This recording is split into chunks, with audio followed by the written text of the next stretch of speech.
Welcome to the second edition of the Bronc Stampede. I'm James Neild. And I'm River Heidi. The average students look to going to college right after high school, but some students take a different route and join the military. Josh Thiel gives us an overview of the Civil Air Patrol program, which gives students an opportunity to see what military life is like. Many students are looking to join the military after high school and are looking for a head start in the military lifestyle. One way to do this is through the Civil Air Patrol, which is the official United States Air Force auxiliary. We interviewed several students to learn what it's all about.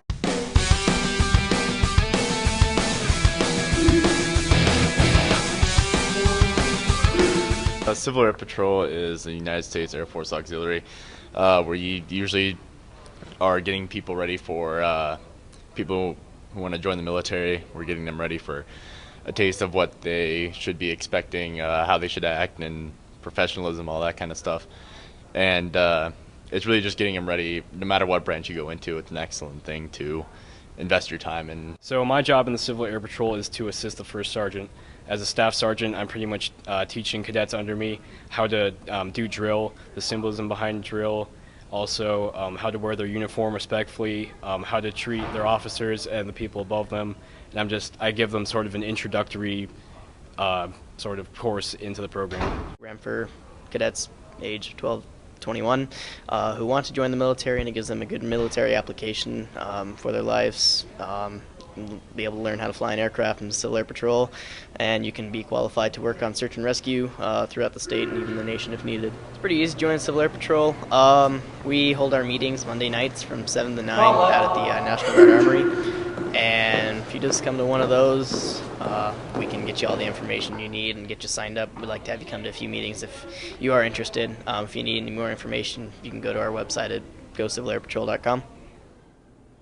If you have any questions, please call Brent Miller at 307-461-2508 or at gocivilairpatrol.com. I'm Josh Thiel reporting for the Bronc Stampede. What are your plans for college? I plan on going to clown college and getting my PhD in tying balloon animals. Good luck with that. Over the years, the LINK program has evolved into a well-oiled machine. But with its introduction to the high school came many obstacles. Wyatt Campbell takes us through the highs and lows of the program since its beginning. With the freshman learning community, or LINK in full swing, I caught up with sponsors Janine Goodrich and Kathleen Pilch to see how the program has evolved. Well, first of all, it started off where it was just all about orientation and trying to organize activities outside of the school day. And a few years ago, we ventured into the idea of making it a class for the freshmen, and so the FLC was born. And so what we've seen happen since the beginning of that is just more organization of the kinds of activities, developing themes that we'd like to incorporate into the year and that are connected to what's happening here in our building.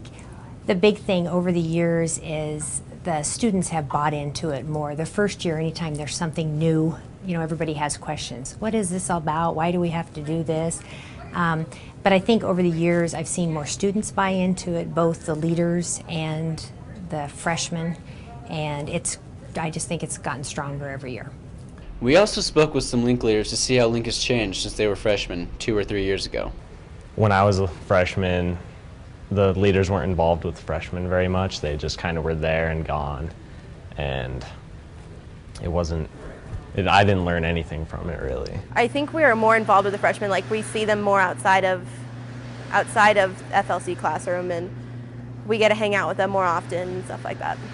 Well, it's changed many ways. Last year, everything was on paper, everything. And now we're starting to go off onto technology. You know what I mean? To see just how the LINK program benefits the freshmen, we got the perspective of counselor Becky Leno. From what I've heard from the freshmen, they feel part of the high school. It's all about the relationship and feeling like they belong here. The thing that's different every year is the personalities and the dynamics of the leaders that join and sign up for the class. Sounds like the LINK crew has developed nicely for both the upperclassmen and the freshmen. I'm Wyatt reporting for the Bronc Stampede. I remember when I was a freshman. No, I don't. I was never a freshman. What's a freshman? Every year, our drama program puts on a fall production. This year, they choose to put on the version of 12 Angry Jurors. Isaac Gray talks to some of the actors to get their perspective of what goes on into these productions. My name is Dylan Lindley. This is really my first year doing anything with the drama club. I kind of just wanted to do something new for my senior year, and so it's been a lot of fun. All right, cool. And what is this play about? Can you give us kind of a quick synopsis or something? It's really about these 12 jurors who are stuck in this room together trying to decide whether, after 6 weeks of testimony, trying to decide whether this kid who's on trial is guilty of murdering his father or not. And it seems like all evidence is stacked against him, but then one man stands up, who is Henry Fonda, which I play, stands up and says is the only not guilty verdict, which sparks this intense discussion and debate over whether this boy is guilty or not. Sometime in your high school career, you should really do drama. It's one of the best things you can do, especially if you're not involved in a sport. It's a lot of fun. Everything from the auditions to the rehearsals. The people you work with are a ton of fun, and frankly, it's a really good thing to do. It's helps you with stage presence, public speaking, whatever you want to improve at, you can improve at doing drama club. I'm Michael Meek. I'm a senior here at Sheridan. I've been in drama I've only been in Sheridan for about 2 years now. So I've only worked with the director for 2 years. Back in California, I kind of helped out with a couple plays there, so I've been around this for a little while. This year we're doing 12 Angry Jurors. More people would probably be familiar with 12 Angry Men. Generally when high school plays bring drama into the shows, you see like Romeo and Juliet, and they're love stories that everybody has seen before. But this is different. This is about life and death. And people are holding life on their fingertips. We did a co-ed casting to kind of get the best of both genders. And it's about a kid who was put on trial, and after 6 days of court, it seems very clear to 11 jurors that he is completely guilty. I am probably the most cold-hearted in the show. I am the last one to think the kid is innocent. And I fight to the bone to prove everybody that he is guilty. We have a few students from around the world, and Jackson Hannafy is out in the field to give us a look into how they are adapting to the Sheridan way of life. The 2013 school year brings 5 foreign exchange students to the halls at SHS. Let's check out this year's starting lineup. Hi, I'm Jan Jidovec, or just John, and I'm from the Czech Republic. Hi, I'm Oscar, and I'm from Mexico. Hi, my name is Gabriel Raimundo, and I'm from São Paulo, Brazil. Hi, my name is Zhenka. I'm from Ukraine, Poltava. We caught up with these students to see how they're enjoying their time here at SHS. What do you like most about Sheridan? I like the mountains because they're really pretty, and the wildlife in the town. Yeah. What are your hobbies? Well, my hobbies are windsurfing and hanging out with friends, but almost like I don't have time to hang out with friends because I'm always windsurfing. What do you miss the most about home? Probably some of my friends, but I get new friends here, so I don't really think there's something I miss about home. Why did you go into foreign exchange? Because I love to travel and I just wanted to experience new culture and like just something different. What are some of your hobbies? I think like the main hobby is snowboarding, but I also love like drawing and music and just like stuff like that. Why did you go into foreign exchange? Because I didn't want to stay in Spain, and I like traveling a lot, and I want to learn new cultures. What do you like best about Sheridan? The people here are really friendly, and it's a quiet place to live. I think it's great, and it's very close to nature, so it's perfect. How do you like it here in Sheridan? It's an amazing place. Like the people are so nice here and it's just awesome. Why did you choose to go into foreign exchange? Well, I like to travel, and I want to go away from Mexico, like to experience other culture and other people. Where in Mexico are you from? I'm from Pachuca, Hidalgo, that is 1 hour away from Mexico City. What are some of your hobbies? My hobbies are, well, I like to play soccer, archery, and now I'm practicing cross country. There you have it. We're looking forward to spending the rest of the year with these fine foreign exchange students. I hope that they are prepared for the weather. Many people love a classic Shakespeare production, and the high school had a great time watching Two Gentlemen of Verona as adapted by Montana Shakespeare in the Park. We take a closer look at the production. Hi, Nate here. And this year, SHS was privileged to see Montana Shakespeare perform Two Gentlemen of Verona. We got the opportunity to get some exclusive insight into what goes into this play. At St. Gregory's Well. Oh, fair. Well. Oh, very good. Madam, good evening to your ladyship. Oh, it's really fun. It's great because since it's the sort of old style language, there's like a whole nother level that you get to go through of figuring out what it is that you're saying. But then once you do figure it out, it's really fun because you get all these wonderful like images and fun words to play with. I think probably one of our favorite parts about William Shakespeare is that his language is so good. There are so few playwrights that write as well as he does. His vocabulary is enormous, and the way he puts words together is incredibly effective on stage. I just had excess energy when I was a kid, so my mom was like, okay, we gotta do something with that. Let's just like put her on her stage, and so that's kind of what I did. Now kiss, embrace, content, do what you will. Well, performing for students is great because it's the most honest audience, we say, and sometimes when you perform in a public theater somewhere, the lights are down, you never get to meet the people afterwards, and it's, the same type of crowd night in and night off, and people who go to the theater a lot and behave in a certain way, and at schools, if the play is boring, the students usually sort of let you know what I mean? You hear them start to talk a little bit, or they'll laugh at things that don't look quite right. So, you really have to be on your game when you're performing with schools. It's just fun to use my imagination. If you're an actor, you don't really, you have to grow up, but you get to be more imaginative than a lot of people who are working 9-to-5 jobs in cubicles. So. I would it were that you might kill your stomach on your meat and not upon your name. What is it you gingerly? Nothing. What is that stupid? To take a paper up that I let fall. It is a paper nothing. Nothing concerning. It was because, sorry, this is a great song.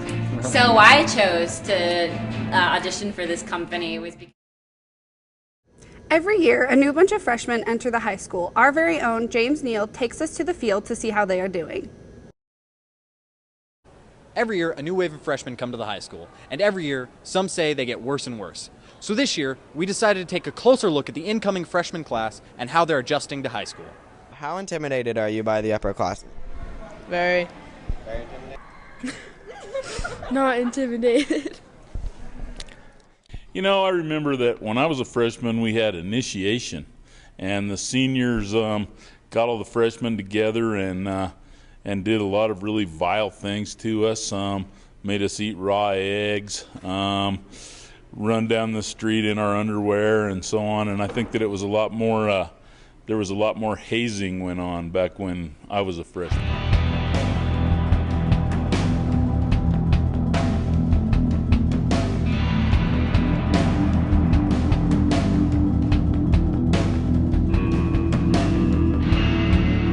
What's the big difference between junior high and high school? There's a lot more people. Probably like the freedoms you get. You get more freedom in high school. It's you get more freedom, and it's more organized, I think. I think that our freshman class is really well adjusted. I think that they're fairly well respected by the older kids, and I think that freshmen today probably are more prepared to come to high school than they were back in the era when I was a freshman. In your opinion, what's the hardest part about high school? Being short. Probably having to go to the freshman learning community every day. The homework, probably. What is the best part about high school? Being short. What's the big difference between junior high and high school? Being short. As in years past and years to come, Sheridan had a successful football season. The Bronc football team was 1 point away from making it to the state championship this season. Despite the disappointment, it was a season filled with exciting hits, loud cheers from the sidelines, and celebratory chest bumps. The Bronc Stampede talked to the head coach, Don Julian, and some of the senior football leaders.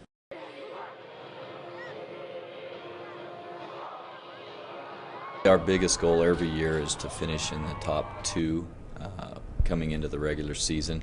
We always feel like if we can finish in the top 2, then we will host in the playoffs, and then teams late in the year have to come here and battle weather and whatever else might be going on, and we just think it's the best possibility of getting us to a state championship game. Probably one of the strongest senior classes I've ever coached in.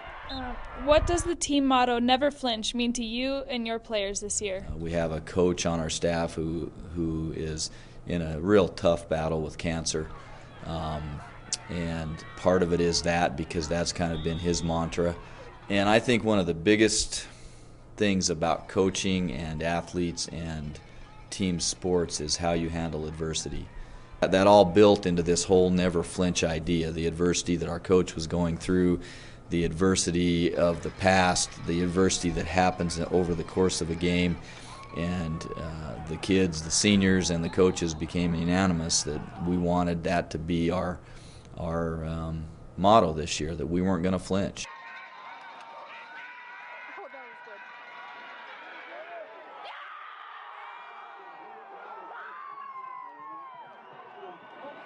What is the most memorable part of your season this year? Probably after every game, just praying on the Bronc head is pretty memorable. We get together as a team and kind of end the game well. What have you done to become a senior leader this year?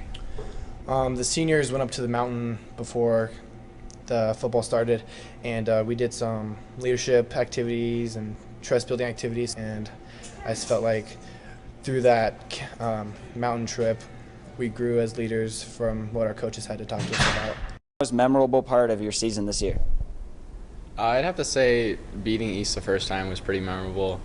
We were kind of the underdog in that game, and our offense came out and put up 42 against them, so it was pretty good.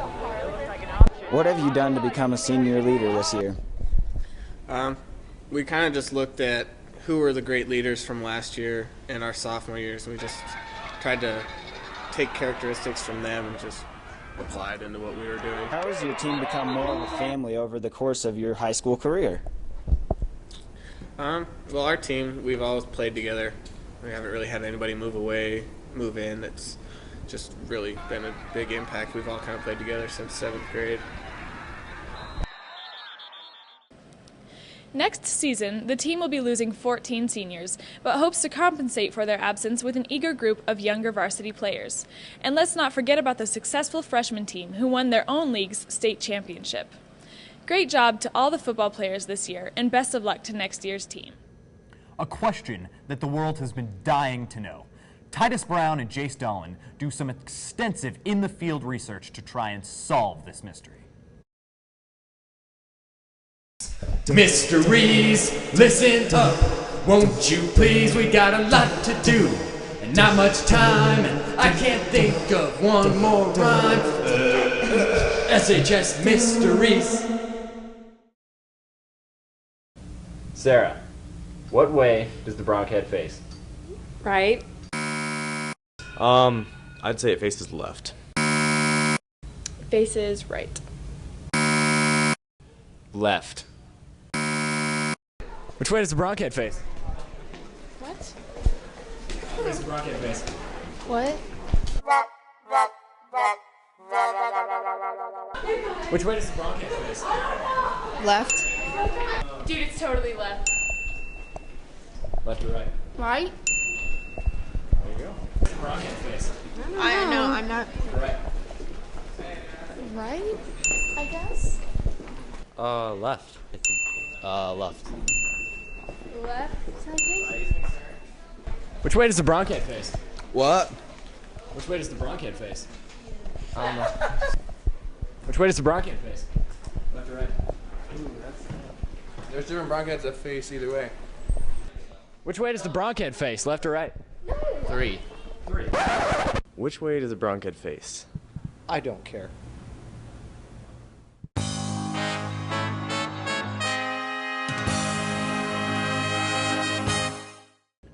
Well, that's all for now from your news team. I'm James Neild. And I'm River Heidi. And remember,